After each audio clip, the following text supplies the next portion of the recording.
Welcome to the latest edition of the Tell Like It Is Radio podcast. I'm your host, Ro Clark, and I was going to let James Harden breathe, man. He's still a hell of a player, professional scorer. But the thing is, it's no way in hell you're going to limit James Harden to 10 points in a closeout game without something going on.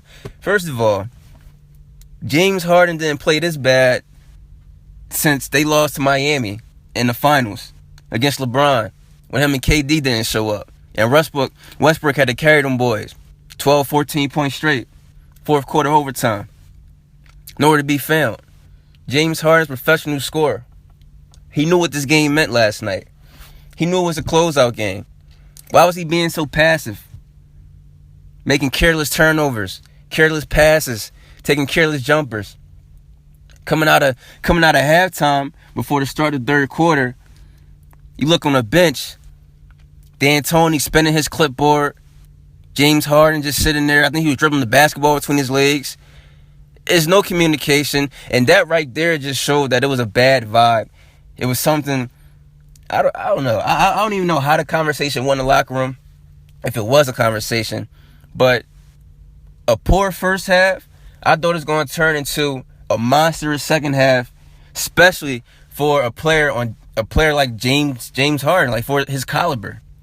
A closeout game, this guy did not show up. But I'm not going to be hard on Harden because first, this kid had a hell of a year. He had an MVP season along with Westbrook. But this was just, bro, you might as well not suit it up. This was not a game where I thought James Harden would come out and try to play for stats. I didn't expect a triple double. I didn't want a triple double. I wanted James Harden at least drop 40 plus. 40 plus. I wouldn't have been mad if he didn't have not one assist. I wouldn't have been mad if he shot 35% from the field. I wouldn't have been mad if he took 50 jumpers. 60 jumpers. Any superstar player in the closeout game would show up. This is not James Harden. He's a professional scorer. How many players in the league can stop James Harden? Not that many. I can't really name one. I can't name the last time he been stopped since, like I said, the OKC days. There's players out here who struggle to guard a left-handed player in rec ball and pickup games. You don't know how to guard him, but a James Harden, pull up from anywhere, mid-range water, take you to the hole, draw the foul, can knock down free throws, and you tell me this kid had 10 points. He had 10 points. And I gave him a pass for the overtime in game 5. Took three attempts. Wasn't aggressive. But I gave him a pass. Maybe he's tired. But damn, bruh. 10 points, bruh. From you. And if this was a Westbrook, especially LeBron, you would never hear the end of this. You would never hear the end of this. This is coming from a superstar player, not an all-star player. A superstar player. This is coming from James Harden. One of the top elite scorers and players in the league. 10 points. Real nonchalant.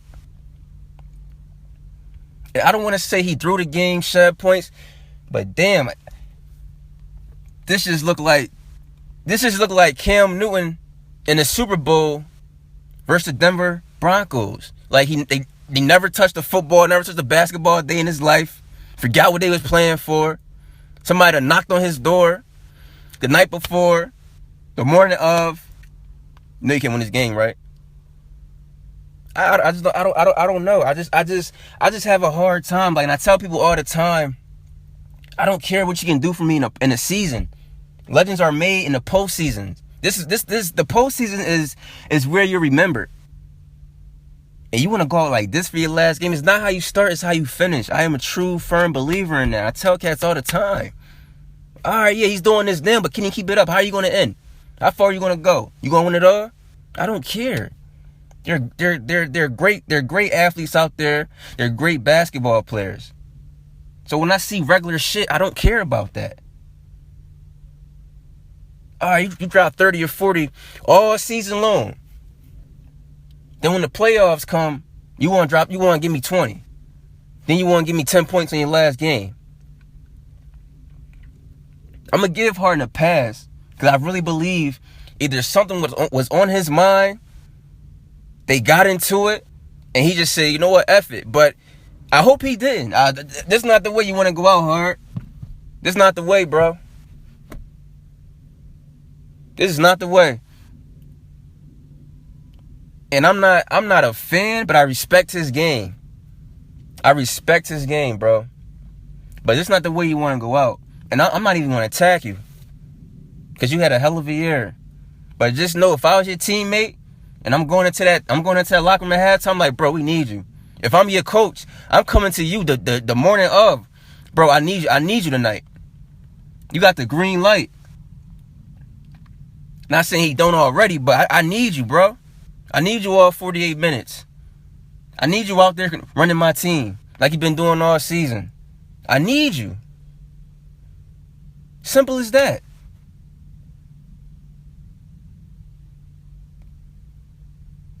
Moments like these, it's when your team needs you, bro. Like I said, I don't care what you're doing all season, MVP year. I don't care. You can't go out like this as a superstar player. Especially when the Spurs they don't have Tony Parker for the remainder of the postseason. Leonard set out, and you guys lost by 40? What, 40 to 30? That's just ridiculous, man. And now, I picked against the Spurs. I disrespected Pop in San Antonio because I feel like this Houston team, from what I saw all season, especially with Lou, Lou had a hell of a year with the Lakers. 20 off the bench.